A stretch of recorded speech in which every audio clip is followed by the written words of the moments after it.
everybody. Welcome to the Alfred booth. This year, NAMM 2011, we've got, once again, Brendon Small, and this year, Bryan Beller, who plays live bass for the Dethklok shows.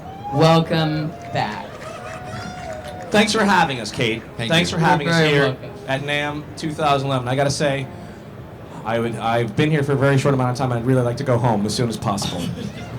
Well, we'll try and make this quick and painless. This is always painless, but it's never quick. Hi everybody, thanks for coming out. Do we have the book right here? Yes. So basically, years ago when I first, that looks great. Check out that. Actually, I'd like a couple of things changed. Just kidding, it's way too late. No, it looks fantastic. Kate did a fantastic job. Yep. Kate and all the Alfred people. How about a round of applause for consistently putting out fantastic. I mean, hey, and it doesn't hurt that these things really sell well. These people want to, for some reason, people want to learn how to play a cartoon death metal songs. They just want to see the second page, the murder face statue. Good, yeah, that is pretty good. What they really want to see. So let me just tell you how this whole thing started. And years ago, I had this idea for a metal band project, and I knew that basically I would create it myself, and I would hire myself as the musician. I would write the show myself, and I would do most of the voices, because first of all, in the world of Adult Swim, you don't have enough money to hire other people. So luckily, I could do all the stuff myself. But I realized as I continued doing the show that the show was popular enough that I could do what I wished I could do, which is put out a record, and I didn't know if it would be my only chance or how we were going to tour, but I knew I wanted to tour. And I watched Bryan Beller play when I was at music school at Berklee College of Music when I was 19 years old, and he had gotten his first gig playing with the Zappa brothers, with Dweezil and Ahmet Zappa. Yeah. And I was this nerd with my mouth agape the entire show, watching these people do. You and Mike Keneally and Dweezil and Joe Travers and all these just super amazing musicians. They were just like babies. They were just kids, and I was watching them just go insane and play these things. You played like a 30-minute medley of. I hope someday that happens again on stage, because that's something that everybody needs to see. And I'm just one of those people. I love Zappa. I love people that can really play their instruments well, and I love people that have just an amazing musical sensibility, a very melodic and strong sense, and just a huge, amazing understanding of tone, and that person is Bryan Beller. So thank you, Bryan Beller, for being a part of the Metalocalypse world. So how about a round of applause? Just for those of you guys who don't know him as well as I do, I'm sure most of you do, but he is the, yes, that's right, own it. Okay, now stop, now it's annoying. Just stop. But it really is nice to have you aboard, and I love bass guitar, I love making fun of bass guitar, and I love making fun of William Murderface, but in real life I really do love bass a great deal, and I've learned so much about bass playing from listening and watching you and playing with him live. I'll stop talking in a second, I'll let you start. But it's amazing. But it's amazing how much you have. There's so many things that go into what you do as a bass player.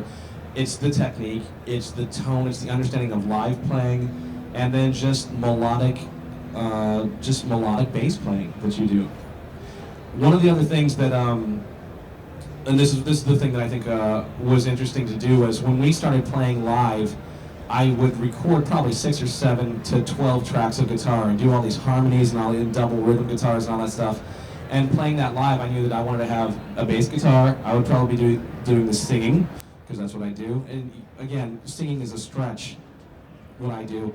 And then having a bass player. So it's a 4-piece band pretty much, trying to sound like the record.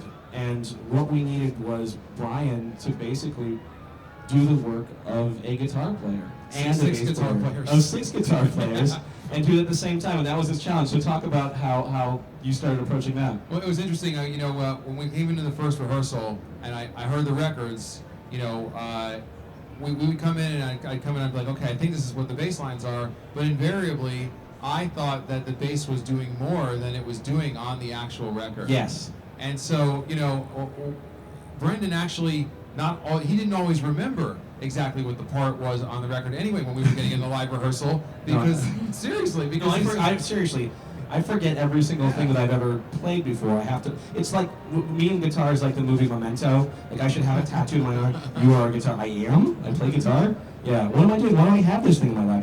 That is the guitar. Oh, okay. Well, that's good to know. But he's got to make a television show. That's the thing. I mean, all I have to do is show up and play bass. So I'm asking this one very specific question. He's like, I don't know. That sounds right. So what inevitably started happening was that I started kind of crafting my own parts for the live arrangement, and I didn't realize until later just how different they were than what was on the record. Right, but the thing was, he was filling up gaps that the guitar would take a hold of in the record. So he, you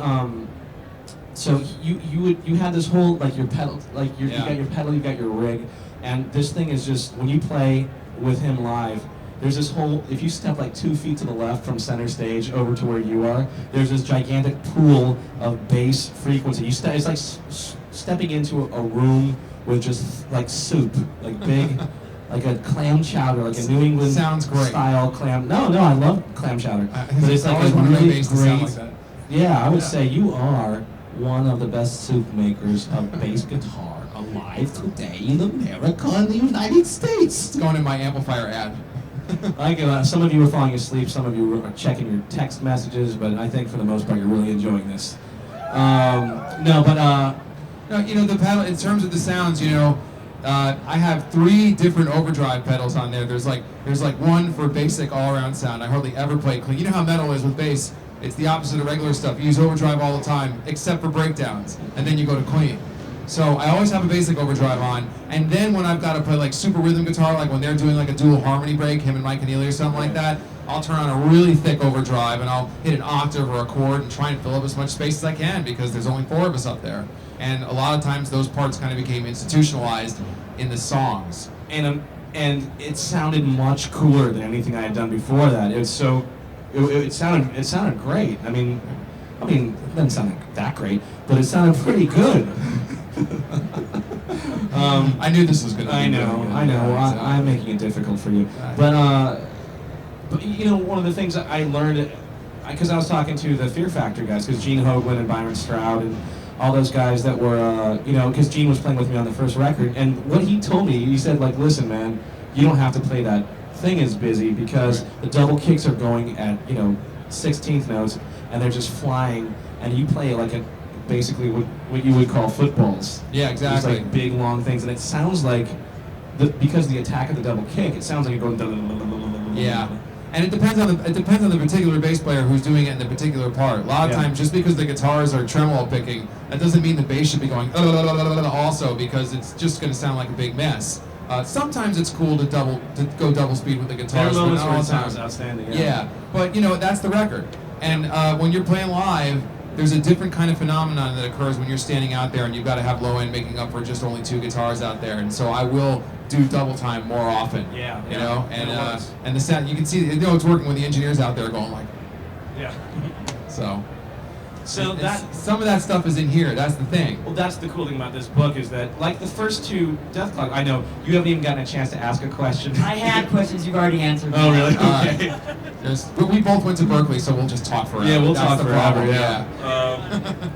Well, like the first 2 Deth albums, because like I mean, it would be a 500-page book if you put every little tiny thing in there. But what we did with the first 2 Deth album tablature books here is that we showed you how we play the stuff live, how we can make 2 guitars sound like 4, and now with a bass sound like 6 or 7 guitars and a bass at the same time, and how you can. And I went to Australia recently to go and promote the 3rd season DVD that's now available, and I went and played with Australia's #1 Dethklok cover band. You did? And they all had the books. Yeah. Did I tell you about that? No, I did a couple of stints. They were hilarious. They really, I played with 2 guitarists. Yeah. And I was the 3rd one, so we finally got to do some 3-part harmonies without doing double stops or anything. And the drummer had learned all Gene's patterns, and they had learned everything. And again, because of my memory, because I've written so many songs for this show that I don't remember any of them. They had to show me how to play some of these things. But it was really interesting. They had used the tablature books to learn how to play the stuff live, and it sounded like what we were doing the arrangements. Yeah. How weird. Yeah, absolutely. Do you have any questions? I know you must have a couple of things prepared. Go ahead, Kate.